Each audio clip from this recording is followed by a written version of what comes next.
এই হচ্ছে আমার টাইগার, শুধু টাইগার না, আসলে টাইগার। এখন 11:06 বাজে। আমার মুরগির খাবার দেওয়ার সময় হয়েছে, মানে দ্বিতীয়বার। প্রথমে সকালে উঠে খাবার দিই, এখন খাবার দিব আবার। তো একটানা কাজ করছে অনেকক্ষণ, এখন আমাকে উঠতে হবে, একটু হেঁটে আসবো এবং খাবার দিয়ে আসবো। ও, চশমাটা রাখা হয়নি, চশমাটা রেখে আসি। বর্ণমালা, তুমি যাবে নাকি? এখন দেবো আমি ধান। এটা হচ্ছে আমার ধানের জায়গা, পুরা ধান ভর্তি করা ছিল শেষের পথে। আর এখানে তো আপনারা জানেন ভুট্টা লেয়ার লেয়ার ওয়ান মিক্স করা আছে। আমি পুরা এই খাবারটা দিয়ে দিব।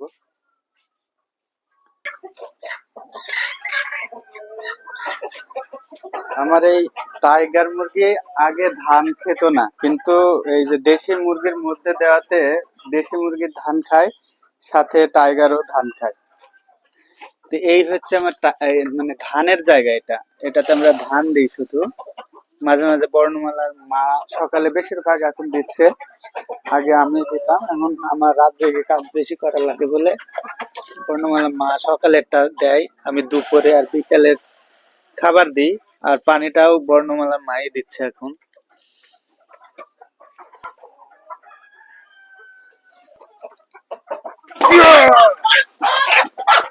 এই হচ্ছে আমার টাইগার, শুধু টাইগার না, আসলে টাইগার। ওজন আছে, দেখতেও সেই টাইগারের মতন। যা, যা। তবে ওইটা হচ্ছে বেশি মোটা হয়েছে, কই যেন, ওই যে ওইটা দেখতে মনে হয় 2 কেজি মতন হয়ে গেছে, 2 কেজি বলছে, 3 কেজির কাছাকাছি হবে এটা। আজকে একটা বিক্রি করছি, আজকে একটা টাইগার বিক্রি করছি, তো হচ্ছে ডিম পাড়া। আমাদের টাইগার মোটামুটি এই মাসখানেক হচ্ছে ডিম দেওয়া শুরু হয়েছে। তো বিক্রি করছে এটা 2 কেজি, 200 কি 250 গ্রাম হয়েছে। মানে আমি আসলে এখান থেকে টাইগার উঠাই দেব, কারণ মিক্সড হয়ে যাচ্ছে। তো বিক্রি চলছে, দেখা যাক সম্পূর্ণ কতদিনে বিক্রি হয়। আর আমরা তো খাচ্ছি নিয়মিত। তো এখন আমি কোয়েল পাখিতে যাব। কোয়েল পাখির খাবার সকালে দিইনি, শুধু পানি দিয়েছি, কারণ হালকা ছিল। ওটা শেষ না করলে, শেষ বলতে বেশিরভাগ শেষ করলে তখন দুভাগ করে খাবার দেওয়া যায়। তো আর ডিমও পাড়ার সময় মনে হয়ে গেছে, দেখে আসি। আর আজকে আমাদের মুরগিতে একটা ডিম খেয়ে ফেলছে সকালেই, মানে সুযোগ পাইলেই ওরা ডিম খাবে। তো চলুন দেখি। আর ইয়ে কি জানো, ইউরোপিয়ান হোয়াইট জায়ান্ট কোয়েল পাখি এখনো ডিম দেওয়া শুরু করেনি, মানে এখনো আজকে দেয় নাই, হয়তো বা 12টা 1টার দিকে দেবে। আমি ধরি একটা, হ্যাঁ ধরে বের করি। হ্যাঁ, খাবারটা শুধু চেঞ্জ করে দিব। এইটাতে ডিম দেবে, এই একটা মুরগিতে ডিম দিচ্ছে। এরা খুব কম নড়াচড়া করে, ওড়ে না, কিছু না। ওয়েট যা হচ্ছে। হাত বুলাবা, হাত বুলাও, বুড়ি হাত বুলাবে। বর্ণমালা, এখনই দিয়ে দে, তাহলে আর আশা লাগবে না ঘরে।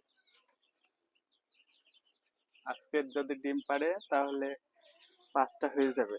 এই হচ্ছে খাবার শেষের অংশ, এখন 4টা খাবারের সাথে মিক্স করে দিয়ে দেব। এগুলো প্রতিনিয়ত খেয়াল রাখা লাগে, মানে নিজের যত্ন যেভাবে নেওয়া হয়, বাচ্চার যত্ন ঠিক এদেরও নিতে নিতে হচ্ছে আমাদের। দেখি এর পাশে, এই হচ্ছে খাবার শেষের পথে। অবশ্যই আজকালের মধ্যে নিয়ে আসবো কোয়েল পাখির খাবার। আজকে নিয়ে আসবো না, হয়তো বা কালকে নিয়ে আসবো, কারণ আজকে যা খাবার আছে আজকে হয়ে কালকেও হবে। পরশুদিন খাবার লাগবে, কিন্তু থাকতে থাকতে নিয়ে আসলে পেরেশানি হয় না। এই যে এইভাবে ভর্তি করে দিলে এখন 2 ভাগে ভাগ হয়ে যাচ্ছে। এটা পুরানো খাবার নতুন খাবার মিক্স করে খেয়ে ফেলবে।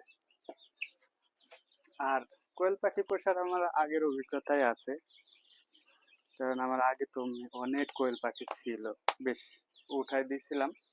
আবার এই কোয়েলটা আমার দেখে পছন্দ হয়েছে, ইউরোপিয়ান হোয়াইট জায়ান্ট।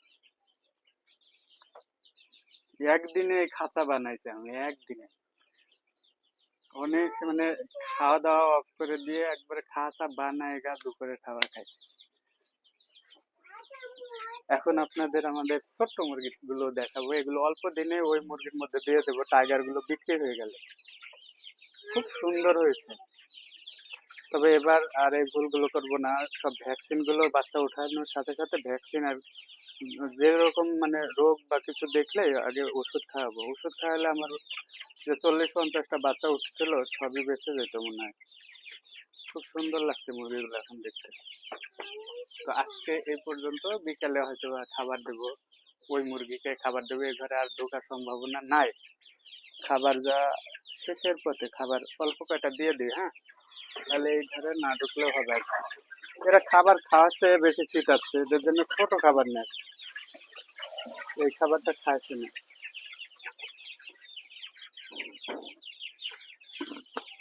আজকে আর এই ঘরে ঢুকবো না, একবার ঢুকতে হবে।